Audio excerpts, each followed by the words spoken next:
This is basically where I think we run into these issues as black gay men when we're trying to establish these friendships, okay?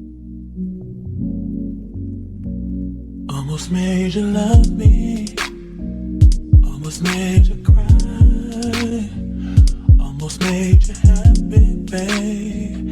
Didn't I?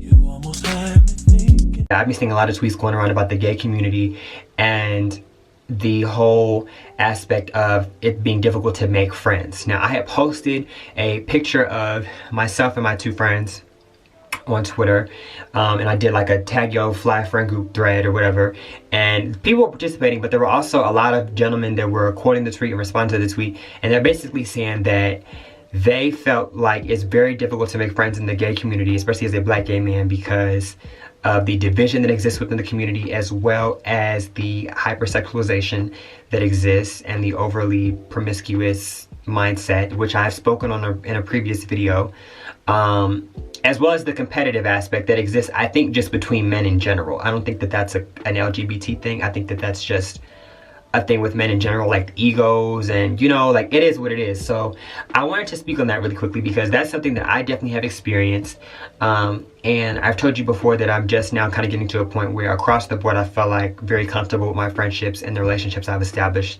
right now as an adult. So the first problem is that growing up as an LGBTQ youth, specifically as a black gay man, you are often ostracized as youth, as a child.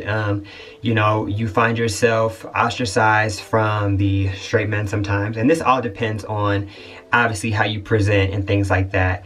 If you're able to assimilate and pass in a lot of ways, then maybe this isn't your experience. But for many of us, even if you are able to pass and assimilate, you do still feel that sense of loneliness because you don't necessarily fit in with everyone else, and you can't explain your experiences and have the same experiences as everyone else. You kind of just don't fit in, basically, from the time that you're very young, unless you go to a school where there's like other like gay kids and you guys are all like, but that's not the commonality. You know, a lot of us grew up in circumstances where we were the only gay kid in the class.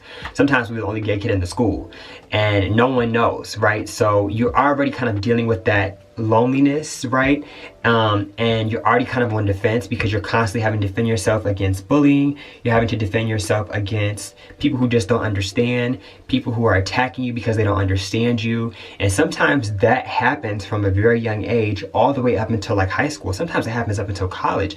Sometimes it goes up until like your adult life, depending on men who decide to come out very late or just live in very conservative environments, you know? So imagine a majority of your life, or a large portion of your life, you're on the defense mode and you don't have any friends. You don't even know what it's like to have gay friends. You don't even know what it's like to know another gay person, okay?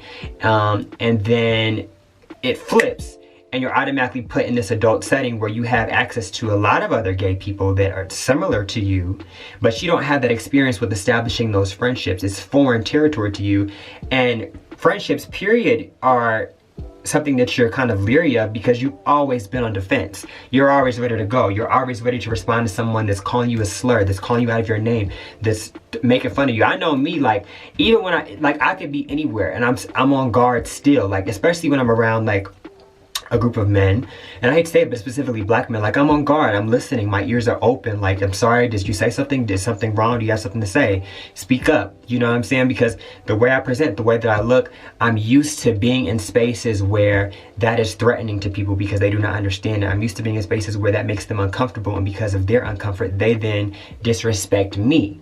And so I'm just always on, you know, and thankfully now I'm in a situation where I have people that I don't have to be on guard around. You know, I have friends that I don't have to be on guard around.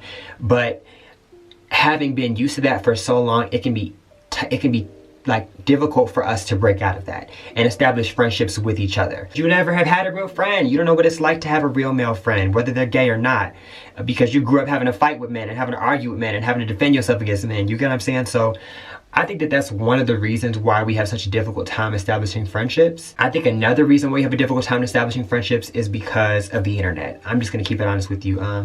The internet presents, like I said, it presents everybody through this lens, and it makes it very easy for you to compare yourself to the next person. And I think men are competitive anyway. I think men are just competitive by nature, and like the ego that plays into it, and the masculinity, and regardless of how masculine you are, how masculine you present, have some level of masculinity that is internalized, I think, by the examples of men you had growing up. So like your dad, brothers, uncles, men you watched in your TV shows, like it's internalized, it's there whether it comes out every day or not. And I think that all those things in conjunction like spiral into this bigger issue, and it turns into this, it really calls you to self-reflect and say, as opposed to saying why it's so difficult to make gay friends, which I do agree that it is sometimes, look inward and say, okay, what have I been through? Am I playing a part in this? You know, and also ask that of your peers, ask that of your friends. You know, let's not just trash everyone and throw everyone away and say that all gay men are the same and oh, F this is why I don't have gay friends. That kills me. Like, and I get why some of you say it, but it kills me because how are we supposed to become better? How are we supposed to become a community where we lean on each other and we help each other if we're all just like throwing each other away? And if everyone is having the same experience, and if it's difficult for everyone to make friends within this one subgroup, then that says something about our subgroup. Like that says that there's a bigger issue here that we need to dissect and that we need to understand and that we need to take a look at. And I do think it has a lot to do with our upbringing and a lot to do with the friendships we lacked and with the things that we lacked.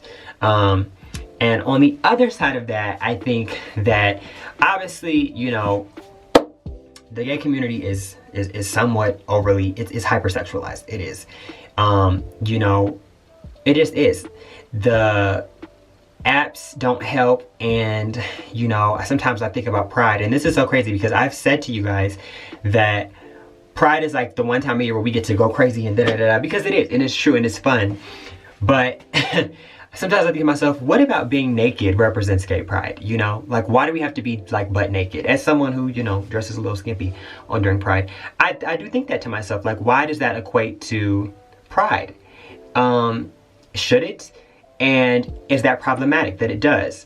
And so I think that looking at those kind of things, you know, across the board, you know, looking at our clubs, looking at the places that we hang out, the places that we frequent, what's normal in our culture, and why is it normal in our culture? And how do we redefine our normal? I think right now it's very normal for you to meet somebody in the community, and before you meet them, you've seen their news online. And, you know, there's nothing wrong with that, but, you know, it can make it difficult for you to meet someone and be friends with someone when they've already been exposed to you in such like an enormous way. How are you presenting yourself? How I just said before about we're all super defensive and, you know, on guard and stuff like that. I think that's deterring.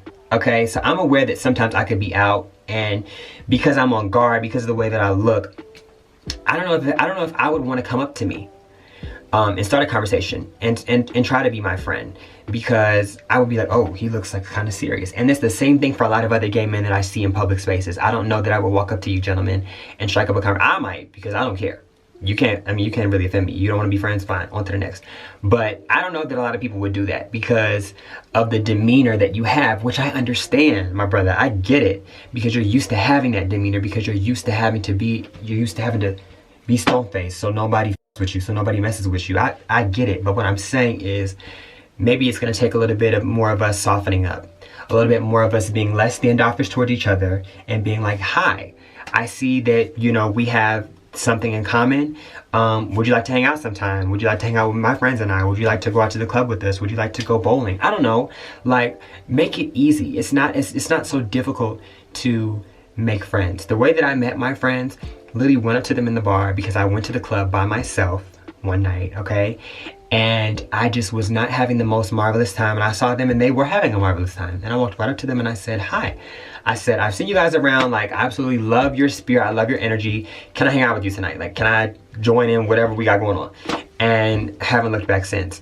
And so, you know, that's kind of like balls to the wall. That kind of is a little brave. I was kind of surprised that I even did that. But since then, it showed me that you are only gonna get what you go after, you know? And the worst thing somebody can tell you is no. And that's not even the worst thing. If somebody doesn't want to be your friend, they don't want to be your friend. But I think that a lot of people are complaining about how difficult it is to have gay friends without, number one, dissecting the ingredients that led to how we got to be the way we are.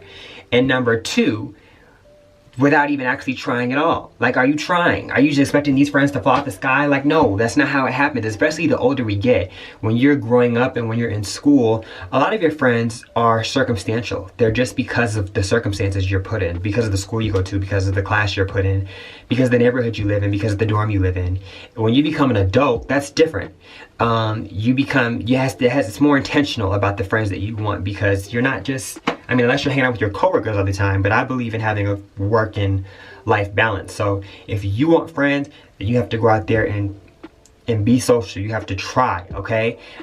Because you're not just going to be sitting in class and meet your best friend in class. You're not just going to be, sitting in school and meet your best friend in school, or your best friend lives in the neighborhood, in the house next door because his family lives there. Like, that's how it happens while we're growing up. But when you become adults, it's not that easy. So I challenge you all of my black gay men who are watching this video, to, number one, reflect and analyze yourself. Look inward to see, do you have any experiences that are limiting your ability to make friendships within the community? Number two, look at the way that you're presenting yourself. And number three, look at whether or not you're actually trying. Are you expecting these friends to fall out of the sky? Because it's not going to happen. Okay?